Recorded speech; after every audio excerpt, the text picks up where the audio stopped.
Magandang araw po sa inyong lahat. Ako po pala si Izamay Bahala, nagbabalita.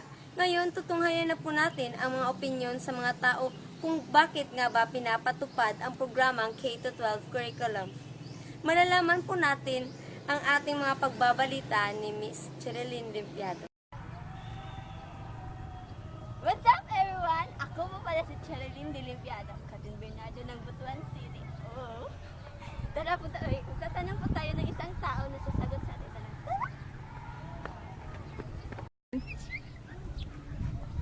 Hi, brother! Ano po pangalan niyo? Rika. Meron lang po akong tatanong. Ano po ang opinion niyo sa K-12 curriculum? Mas madali silang makapagtrabaho pag nakagraduate sila dito. Kapag, para kasi din itong pista, mas madaragdagan pa lalo ang kanilang kaalaman ng mga estudyante, lalong-lalo na yung mga skill course yung kukunin nila. O pwede rin sila makakuha ng trabaho base sa kanilang karanasan o di kaya gumawa ng sariling negosyo. Okay. Makakabuti ba ito sa kanila ate o hindi? Makakabuti. Sige. Sabi ni ate na makakabuti daw ito sa mga kabataan ngayon. So, maghanap tayo ng ibang tao na tatanungin natin kung yan lang rin ba ang sasagot nila.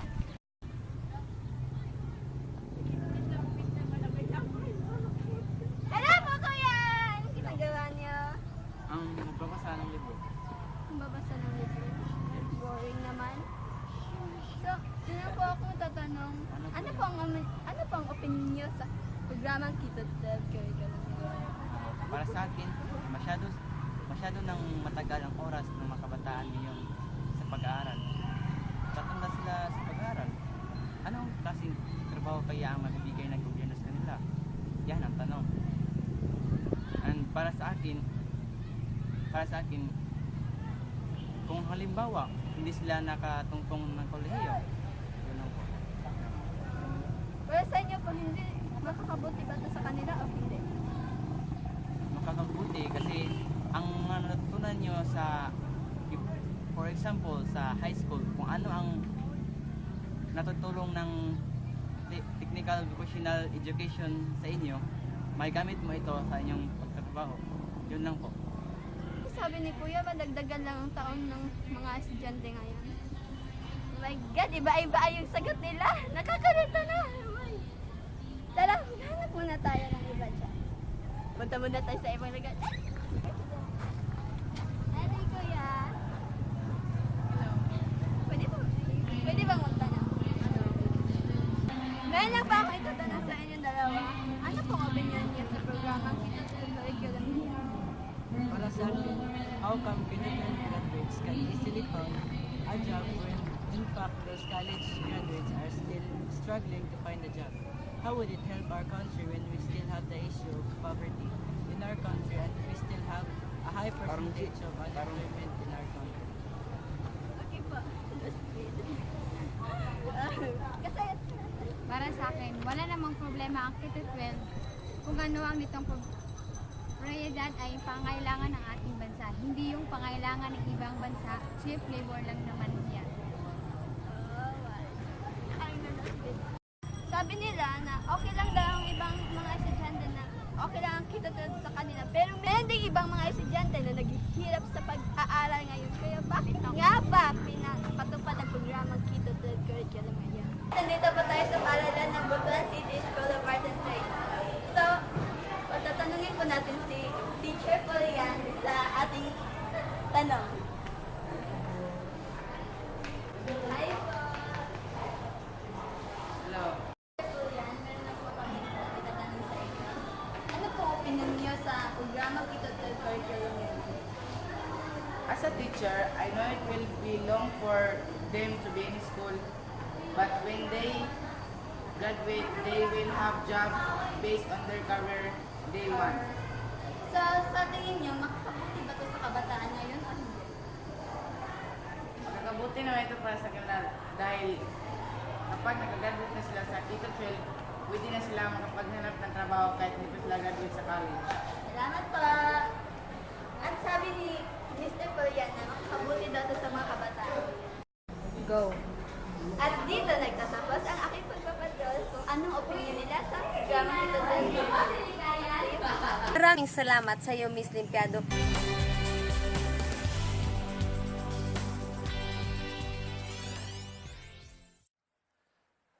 Mahaba na rin po ang ating paglalakbay sa reforma ng edukasyon.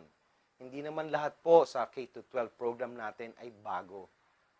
Sa lahat po ng mga dekada ng ating paglalakbay, naisama na po natin dito ang lahat ng ating mga eksperyensya, ang lahat ng mga batikos, ang lahat ng mga dapat nating punuan ng mga kakulangan sa edukasyon. The K-12 program is not entirely new. We have put in together all the experiences, all the pilot-tested initiatives, and all the other experiences of the different regions, divisions, and schools. We have tried to put together a program that brings in all the best practices of our teachers, our administrators, and our curriculum writers. Batid po natin na ang ating K-12 program ay isang programa na hindi lamang nilikha ng Department of Education. Hindi po ito nilikha sa Central Office ng DepEd. Ito po ay pagtutulungan ng mga ahensya ng TESDA, ng CHED, at ng DepEd.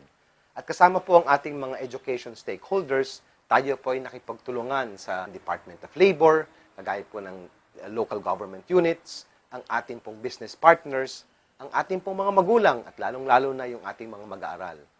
Inilagay po natin ito sa isang programa para mapagtulong-tulungan ng buong bayan ang lahat ng reforma nating ilalagay para sa edukasyon.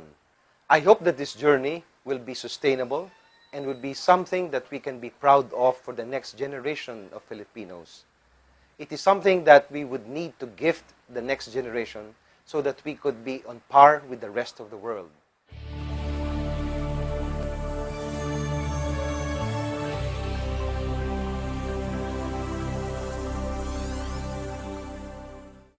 The imperative for reforms across the education sector is perhaps best shown in the 2011 Global Competitiveness Report of the World Economic Forum.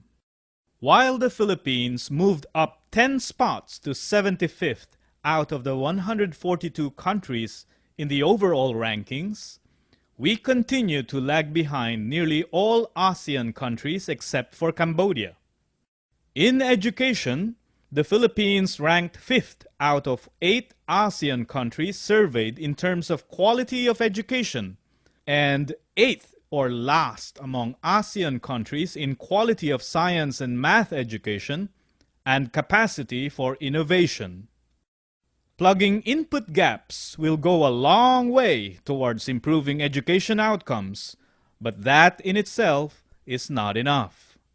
The Philippine Department of Education believes that we must transform our basic education system so that it adequately responds to local needs while allowing our graduates to maximize opportunities beyond our shores. This is what K-12 is all about. Focusing on basic education, the inadequacy of our current system is best represented by the fact that the Philippines is the last country in Asia and one of only 3 countries in the world with a 10-year pre-university program. For students, particularly those who go to public schools, this means that we try to cover 12 years' worth of content in 10 years. Our inadequate basic education cycle sets our children and youth at a disadvantage locally and internationally. K-12 builds on the reform thrusts of the Basic Education Sector Reform Agenda, or BESRA, started in 2006.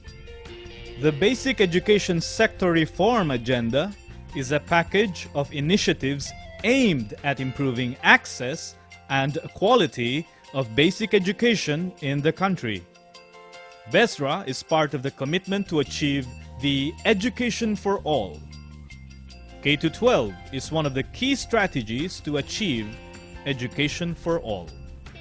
The K-12 program addresses multiple priorities in President Benigno S. Aquino III's 10-point basic education agenda.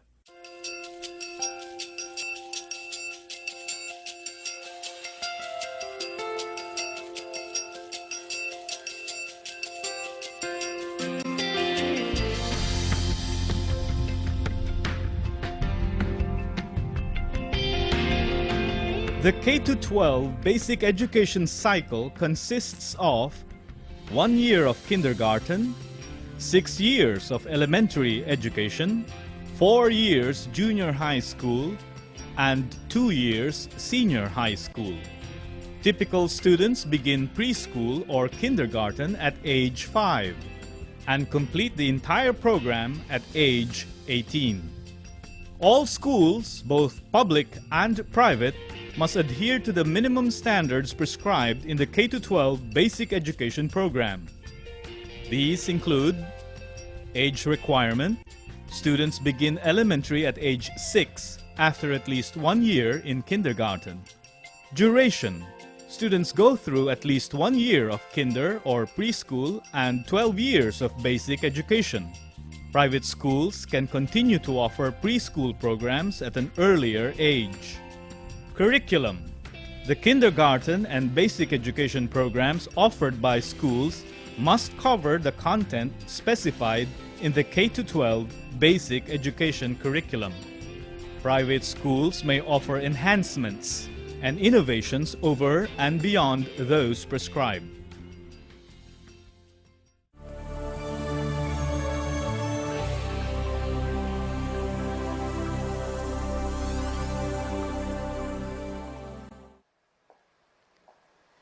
Graduates of the K-12 will be holistically developed Filipinos with 21st century skills and are prepared for higher education, middle-level skills development, employment, and entrepreneurship.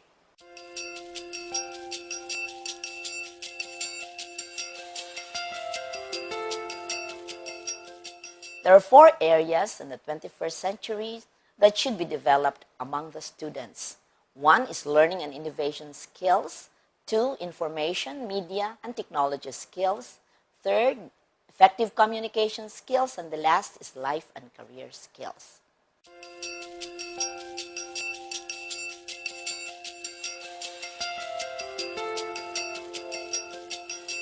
There are 3 important components that should be developed among the students to achieve the vision.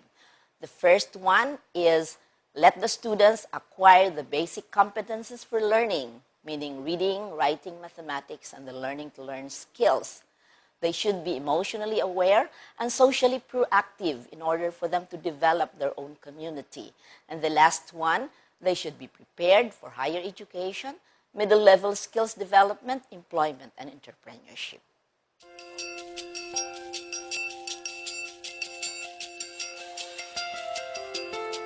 The K-12 basic education curriculum has the following salient features. It focuses on the holistic development of the learners, specifically on communication and multiliteracies, ethical and moral development of students, decision-making and critical thinking, as well as creativity, and also global and international orientedness.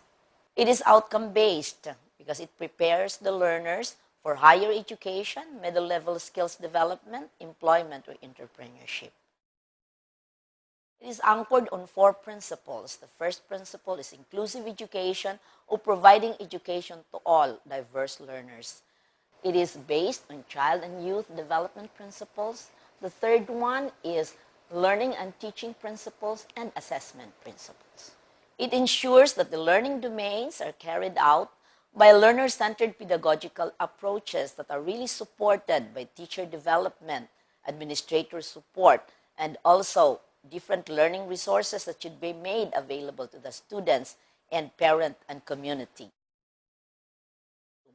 The curriculum is learner-centered and focused on the holistic development of the students. The topics are developmentally appropriate or age-appropriate. It is decongested to allow mastery of competences. It is seamless. The content and performance standards are all in a continuum following the spiral progression model. There are no gaps or overlaps because it observes vertical and horizontal alignment of content and performance standards. The curriculum allows flexibility to be responsive to the needs of the community as well as needs of the student. The curriculum is enriched. It is integrative. It addresses diverse curricular concerns. There is integration to avoid congestion in the curriculum, and it is also inquiry-based. Ngayon, natutunghayan natin kung anong malaking maitutulong ng programa sa ating mga kabataan. At maraming salamat po sa panonood. Ito ang News Patrol!